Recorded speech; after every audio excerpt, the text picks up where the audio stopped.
With your support, we can raise your voice globally. उन्होंने पगड़ी issue no बिल्कुल मतलब कि फ्रांस के राष्ट्रपति के सामने लेके आया ही नहीं है. With your support, we can address those issues that no other media talks about.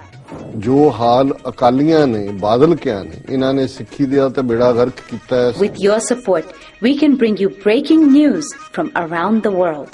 It's about consulting our allies and having a dialogue. These lessons, as I stated, was learned while working with our coalition partners. With your support, we can educate and inform everyone about who Sikhs are and connect our youth to Sikhi. And it's just, representative of a culture that's all about peace. Support your TV channel and help us take your voices to everyone around the world for every human rights issue. United Sikhs ਜਥੇਬੰਦੀ ਨੇ French ਅਤੇ European courts ਦੇ ਨਾਲ-ਨਾਲ United Nations Human Rights Committee ਦਾ ਦਰਵਾਜ਼ਾ ਵੀ ਖੜਕਾਇਆ. All of this is only possible with your generous donations. Continue your support to us and let's go further together. To donate today, please log on to our website www.tv84.tv and donate via PayPal on our website, or you can mail us your donations to TV84 36-01 37th Avenue, Long Island City, New York 11101.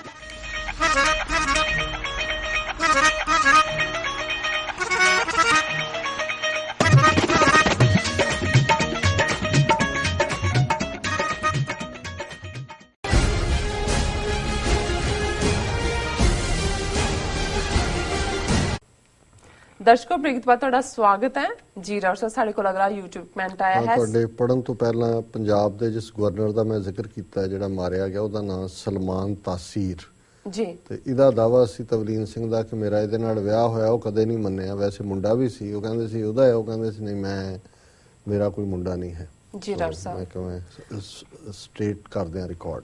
ਜੀ doctor ਸਾਹਿਬ ਵੀਰ ਗੁਪਤਾ ਜੀ ਦੀ ਹੈ ਇਹ ਲਿਖਦੇ ਹਨ doctor Amarjit Singh ji ਤੁਸੀਂ ਖਾਲਿਸਤਾਨੀ ਹੋ ਅਤੇ ਤੁਹਾਨੂੰ ਗੁਰੂਆਂ ਦੀਆਂ ਸਿੱਖਿਆਵਾਂ ਵਿੱਚ ਕੋਈ ਯਕੀਨ ਨਹੀਂ. ਜੇ ਤੁਸੀਂ ਸੱਚੇ ਸਿੱਖ ਹੋ ਤਾਂ ਤੁਸੀਂ ਕਦੇ ਮੁਸਲਮਾਨਾਂ ਨਾਲ ਸਾਂਝ ਨਹੀਂ ਬਣਾਓਗੇ ਤੇ ਦੇਖੋ ਕਿ ਗੁਰੂਆਂ ਨੇ ਤੁਹਾਨੂੰ ਕੀ ਸਿਖਾਇਆ ਹੈ. ਜੀ ਡਾਕਟਰ ਸਾਹਿਬ ਕੀ ਨਾਮ ਹੈ? ਗੁਪਤਾ, ਵੀਰ ਗੁਪਤਾ ਜੀ. ਅੱਗੇ ਸ਼ੇਖਰ ਗੁਪਤੇ ਦੀ ਗੱਲ ਕਰਕੇ ਆਏ ਆ, ਹੁਣ ਅੱਜ ਗੁਪਤੇ ਮਗਰ ਪੈ ਗਏ ਸਾਡੇ. ਜੀ ਡਾਕਟਰ ਸਾਹਿਬ ਦੇਖੋ ਮੈਂ ਇਹ ਮਹਿਸੂਸ ਕਰਦਾ ਵੀ ਬਹੁਤ ਤਕਲੀਫ ਹੁੰਦੀ ਹੈ ਇਹਨਾਂ ਨੂੰ, ਕਿਉਂਕਿ ਸਿੱਖ ਦੇ ਨਾਤੇ ਔਰ ਮੈਂ ਰਿਪੀਟ ਕਰਦਾ ਕਿ ਜਦੋਂ 18ਵੀਂ ਸਦੀ 'ਚ ਅਸੀਂ ਜ਼ੁਲਮ ਦੇ ਖਿਲਾਫ ਲੜੇ, ਗੁਰੂ ਸਾਹਿਬਾਨ ਨੇ ਸ਼ਹੀਦੀਆਂ ਦਿੱਤੀਆਂ, ਉਦੋਂ ਲੜਾਈ ਇਸਲਾਮ ਨਾਲ ਨਹੀਂ ਸੀ, ਉਦੋਂ ਵੀ ਜ਼ੁਲਮ ਦੇ ਖਿਲਾਫ ਸੀ. ਔਰ ਅੱਜ ਵੀ ਸਾਡੀ ਲੜਾਈ ਦੇ ਬਾਵਜੂਦ ਕਿ ਬਹੁਤ ਗਿਣਤੀ ਹਿੰਦੂ ਭਾਈਚਾਰਾ ਸਾਡੇ ਨਾਲ ਨਹੀਂ ਖਲੋਤਾ, ਉਹ ਜੂਨ 84 ਹੋਏ, ਨਵੰਬਰ 84 ਹੋਏ, ਲੇਕਿਨ ਅਸੀਂ ਫਿਰ ਵੀ ਇਸ ਗੱਲ 'ਚ ਯਕੀਨ ਰੱਖਦੇ ਹਾਂ ਕਿ ਲੜਾਈ ਸਾਡੀ ਇੰਡੀਅਨ ਸਟੇਟ ਨਾਲ ਹੈ, ਹਿੰਦੂ ਧਰਮ ਨਾਲ ਨਹੀਂ. ਸੋ ਉਹਦੇ 'ਚ ਜੇ ਅਸੀਂ ਮੁਸਲਮਾਨਾਂ ਪ੍ਰਤੀ, ਹਿੰਦੂਆਂ ਪ੍ਰਤੀ ਜਾਂ ਦੁਨੀਆ 'ਚ ਕਿਤੇ ਵੀ ਕੋਈ ਹੋਰ ਜਿਹੜਾ ਕਿਸੇ ਨਾਲ ਧੱਕਾ ਕਰਦਾ, ਜਿੱਥੇ ਕੋਈ ਜੇ ਹਿੰਦੂ ਸਮਾਜ ਦੇ ਵਿੱਚ ਦਲਿਤ ਵਰਗ ਹੈ, ਔਰਤ ਵਰਗ ਹੈ, ਜਾਂ ਜਿਹੜੇ ਵੀ ਸਫਰਰ ਨੇ, ਜੇ ਹੁਣ ਹਰਿਆਣੇ ਦੇ ਵਿੱਚ ਪੰਜਾਬੀ ਹਿੰਦੂਆਂ ਨੇ ਸਫਰ ਕੀਤਾ ਹੈ, ਉਹਨਾਂ ਦੇ ਮੀਡੀਆ ਨੇ ਬਹੁਤ ਘੱਟ ਕਿਹਾ ਹੋਏਗਾ, ਅਸੀਂ ਉਸ ਦਾ ਜ਼ਿਕਰ ਜ਼ਿਆਦਾ ਕੀਤਾ ਹੈ. ਇਹ ਸਮਝਦੇ ਆ ਵੀ ਇਹਨਾਂ ਨੇ ਤਾਂ ਵੋਟ ਬੈਂਕ ਬਣਾਏ ਹੋਏ ਨੇ, ਵੀ ਲੋਕ ਲਾਸ਼ਾਂ ਗਿਣਦੇ ਨੇ, ਵੋਟਾਂ ਗਿਣਦੇ ਨੇ.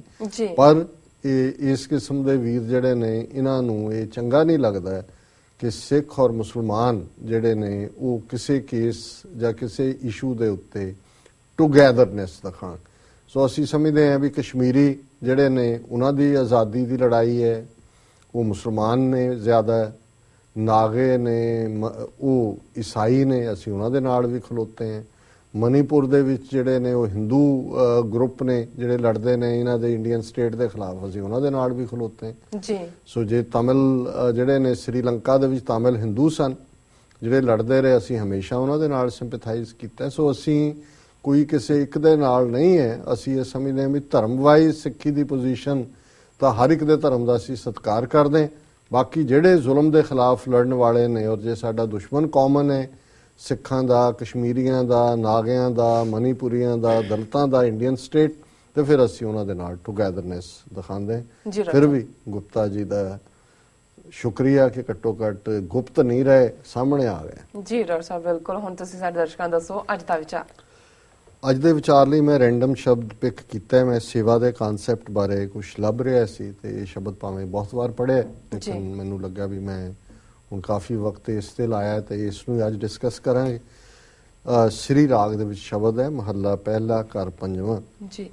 ਅਛਲ ਛਲਾਈ ਨਹਿ ਛਲੈ, ਘਾਉ ਕਟਾਰਾ ਕਰ ਸਕੈ, ਜਿਉ ਸਾਹਿਬ ਰਾਖੈ ਤਿਉ ਰਹੈ, ਇਸ ਲੋਭੀ ਕਾ ਜਿਉ ਟਲ ਪਲੈ, ਬਿਨ ਤੇਲ ਦੀਵਾ ਕਿਉਂ ਬਲੈ। ਰਹਾਓ। ਪੋਥੀ ਪੁਰਾਣ ਕਮਾਈਐ, ਭਉ ਵੱਟੀ ਇਤ ਤਨ ਪਾਈਐ, ਸੱਚ ਬੂਝਣ ਆਣ ਜਲਾਈਐ, ਇਹੋ ਤੇਲ ਦੀਵਾ ਇਉਂ ਜਲੈ, ਕਰ ਚਾਨਣ ਸਾਹਿਬ ਤੋ ਮਿਲੈ। ਇਤ ਤਨ ਲਾਗੈ ਬਾਣੀਆਂ, ਸੁਖ ਹੋਵੈ ਸੇਵ ਕਮਾਣੀਆਂ, ਸਭ ਦੁਨੀਆ ਆਵਣ ਜਾਣੀਆਂ, ਵਿੱਚ ਦੁਨੀਆ ਸੇਵ ਕਮਾਈਐ, ਤਾਂ ਦਰਗਹਿ ਬੈਸਣ ਪਾਈਐ, ਕਹੋ ਨਾਨਕ ਬਾਂਹ ਲੁਡਾਈਐ। ਜੀ। ਹੁਣ ਇਸ ਸ਼ਬਦ ਦੇ ਵਿੱਚ ਦੋ ਰਹਾਓ ਨੇ, ਔਰ ਪਹਿਲਾ ਰਹਾਓ ਸਵਾਲ ਹੈ, ਦੂਸਰੇ ਰਹਾਓ ਤੱਕ ਪਹੁੰਚਦੇ ਆ ਜਵਾਬ ਹੈ, ਔਰ ਫਿਰ ਜਿਹੜੀ ਹੈ ਮੇਨ ਬੋਡੀ ਸ਼ਬਦ ਦੀ, ਜਿਹੜੀ ਸਾਡੇ ਲਈ ਮੇਨ ਜੀਵਨ ਨੂੰ ਕਿਵੇਂ ਬਸਰ ਕਰਨਾ ਹੈ, ਇਹ ਗੁਰੂ ਸਾਹਿਬ ਦਾ ਉਪਦੇਸ਼ ਹੈ। ਸੋ ਗੁਰੂ ਸਾਹਿਬ ਨੇ ਸਭ ਤੋਂ ਪਹਿਲਾਂ ਕਿ ਦੁਨੀਆ ਦੇ ਵਿੱਚ ਕਿੰਨਾ ਜ਼ਿਆਦਾ ਮਾਇਆ ਦਾ ਪ੍ਰਭਾਵ ਹੈ, ਕਿਵੇਂ ਸਾਡੀ ਮੱਤ ਤੇ ਪਰਦਾ ਪੈ ਜਾਂਦਾ ਹੈ, ਔਰ ਜਿਹੜੀ ਉਸ ਕੁਦਰਤ ਦੀ ਕ੍ਰਿਤ ਹੈ। ਬੇਸ਼ੱਕ ਜਦੋਂ ਅਸੀਂ ਕਾਦਰ ਤੇ ਕੁਦਰਤ, ਪਰ ਕੁਦਰਤ ਇੰਨੀ ਪ੍ਰਭਾਵ ਰੱਖਦੀ ਹੈ, ਮਾਇਆ ਇੰਨਾ ਪ੍ਰਭਾਵ ਰੱਖਦੀ ਹੈ। ਅਛਲ ਛਲਾਈ ਨਹਿ ਛਲੈ, ਕਿ ਉਹ ਅਛਲ ਹੈ, ਉਹਨੂੰ ਛੱਲਣਾ ਸੌਖਾ ਨਹੀਂ ਹੈ। ਛੱਲਣ ਦਾ ਮਤਲਬ ਹੈ ਵੀ ਉਹਦੇ ਤੇ ਕਾਬੂ ਪਾਉਣਾ ਸੌਖਾ ਨਹੀਂ ਹੈ। ਘਾਉ ਕਟਾਰਾ ਕਰ ਸਕੇ, ਇਸ ਕਿਸਮ ਦੀ ਤਲਵਾਰ ਸੌਖੀ ਨਹੀਂ ਬਣਦੀ ਕਿ ਜਿਹੜੀ ਉਸ ਨੂੰ ਜ਼ਖਮ ਦੇ, ਕਿ ਤਾਂ ਕਿ ਜਿਹੜਾ ਮਾਇਆ ਨੂੰ ਜਿੱਤ ਸਕੇ, ਉਹਦੇ ਪ੍ਰਭਾਵ ਤੋਂ ਬਚ ਸਕੇ, ਇਹ ਸੌਖਾ ਨਹੀਂ ਹੈ। ਹਾਂ, ਜਿਉ ਸਾਹਿਬ ਰਾਖੈ ਤਿਉ ਰਹੈ, ਇਸ ਲੋਭੀ ਕਾ ਜਿਉ ਟਲ ਪੜਿਆ। ਟਲ ਪੜਿਆ ਹੁੰਦਾ ਟੌਸਟ, ਮਨ ਜਿਹੜਾ ਹੈ ਉੱਪਰ ਥੱਲੇ ਹੁੰਦਾ।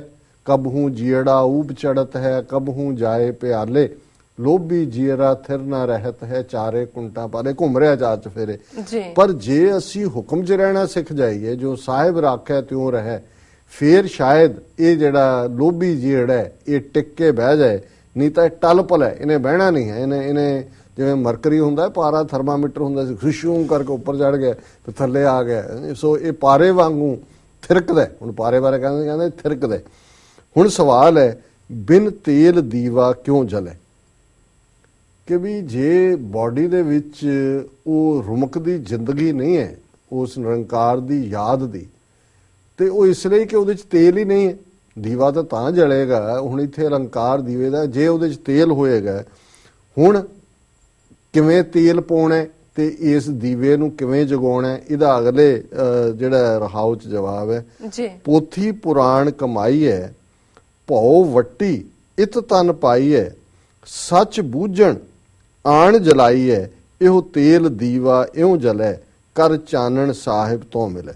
ਪੋਥੀ ਪੁਰਾਣ ਕਮਾਈ ਹੈ, ਚੰਗੀਆਂ ਧਾਰਮਿਕ ਪੁਸਤਕਾਂ ਨੂੰ ਜੀਵਨ ਦੇ ਵਿੱਚ ਪੜ੍ਹਨਾ, ਉਹਨਾਂ ਤੋਂ ਗਿਆਨ ਲੈਣਾ। ਭਉ ਵੱਟੀ, ਜਿਹੜੀ ਹੁਣ ਦੀਵੇ ਦੇ ਵਿੱਚ ਵੱਟੀ ਪਾਈ ਜਾਂਦੀ ਹੈ, ਫਲਿੱਕਰ, ਡਰ ਦੀ ਬੱਤੀ, ਨਿਰੰਕਾਰ ਦੇ ਡਰ ਦੇ ਉਸ ਵੱਟੀ ਨੂੰ ਬਣਾਈਏ। ਇਤ ਤਨ ਪਾਈ ਹੈ, ਸੱਚ ਬੂਝਣ ਆਣ ਜਲਾਈਏ, ਤੇ ਉਸ ਡਰ ਦੀ ਵੱਟੀ ਨੂੰ ਜਿਹੜਾ ਸੱਚ ਦੀ ਅੰਡਰਸਟੈਂਡਿੰਗ ਹੈ ਉਸ ਦੀ ਅੱਗ ਲਾਈ ਜਾਏ, ਉਸ ਦੀ ਸ਼ਮਾ ਉਸ ਦੇ ਨਾਲ ਜਦੋਂ ਲਾਈ ਜਾਏਗੀ, ਭਉ ਦੀ ਵੱਟੀ ਤੇ ਸੱਚ ਦੀ ਸ਼ਮਾ, ਸੱਚ ਦੀ ਅੱਗ, ਸੱਚ ਬੂਝਣ ਆਣ ਜਲਾਈ, ਇਹੋ ਤੇਲ ਦੀਵਾ ਇਉਂ ਜਲੇ। ਇਵੇਂ ਦੀਵਾ ਬੜੇਗਾ ਭਉ ਔਰ ਸੱਚ, ਕਰ ਚਾਨਣ ਸਾਹਿਬ ਤੋਂ ਮਿਲਿਆ। ਜਦੋਂ ਫਿਰ ਇਹ ਦੀਵਾ ਅੰਦਰ ਬੜਿਆ ਰੱਬ ਦੀ ਯਾਦ ਦਾ, ਇਹਨੇ ਅੰਦਰ ਲੱਟ ਲੱਟ ਬਾਲ ਦਿੱਤਾ, ਚਾਰ ਚਫੇਰੇ ਚਾਨਣ ਹੋਇਆ।